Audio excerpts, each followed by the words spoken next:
Hello and welcome to the show. I'm Lewis Nichols and we're talking about rules today, specifically those concerning arrests. I have finally figured out my own personal baseline, and of course, I'm going to share.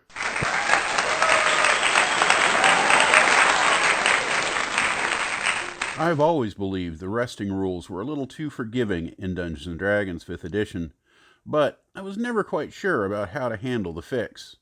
None of the online suggestions seemed right for my style of game. Now, certainly, I may change these based on particular settings, and you should too. Never get pinned in by hard and fast rule sets. However, in lieu of special circumstances, these are the rules my players are dealing with. Now, there is a lot to what seems like should be a simple subject, so let's get into it with some definitions.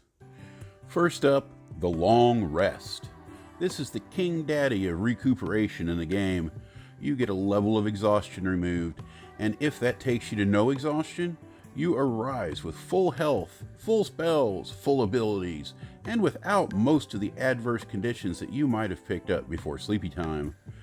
I've changed pretty much nothing from the long rest rules. Yeah, I think that's right. Well, except when you can take one.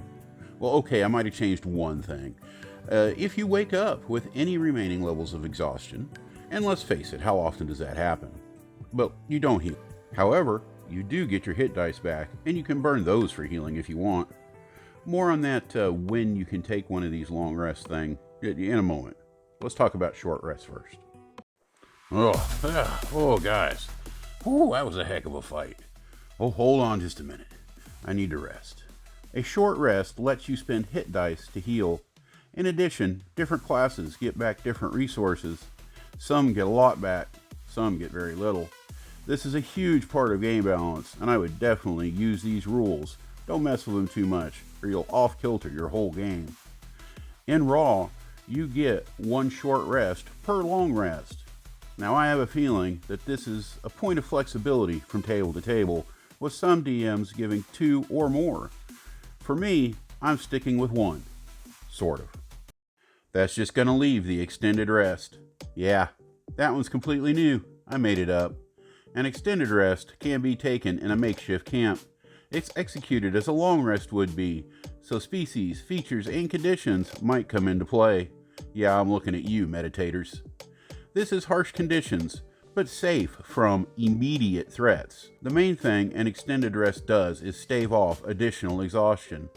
You do not recover hit dice, but you can spend remaining hit dice.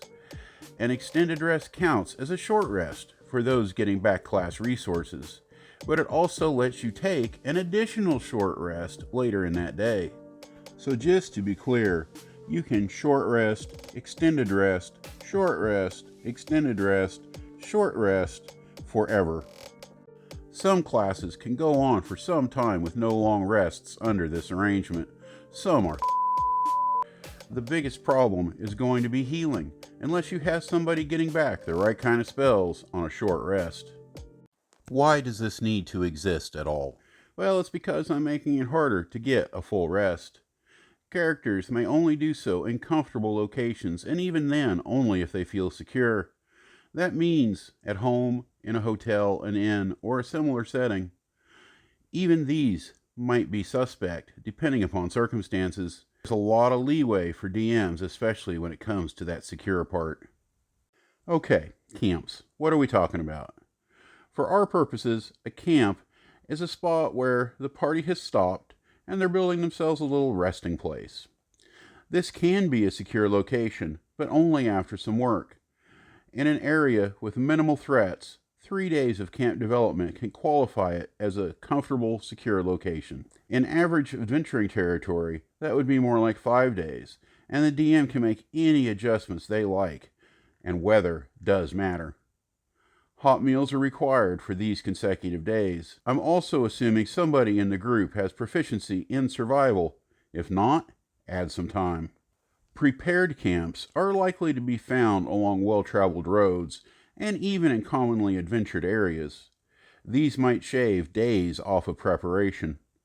Major action around a camp might also reset the clock before creating that security.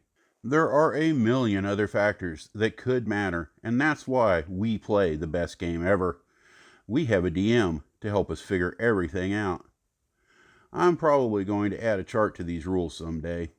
There's a lot of ways a party can make things easier for themselves, pluses and minuses galore. Off the top of my head, I'd say that a ranger will shave days off preparing a camp. A druid or nature priest might be able to help too. I'm going to say that barbarians get all the benefits of a long rest from an extended rest, circumventing the problem entirely. Structural spells will definitely help.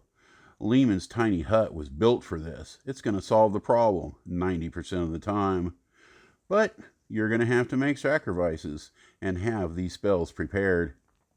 There are lots of special cases the DM will get to rule on. For example, will your elves get a break? What about a city elf who grew up in an urban environment?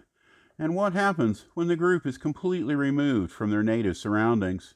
And by the way, can you even get a long rest in hell?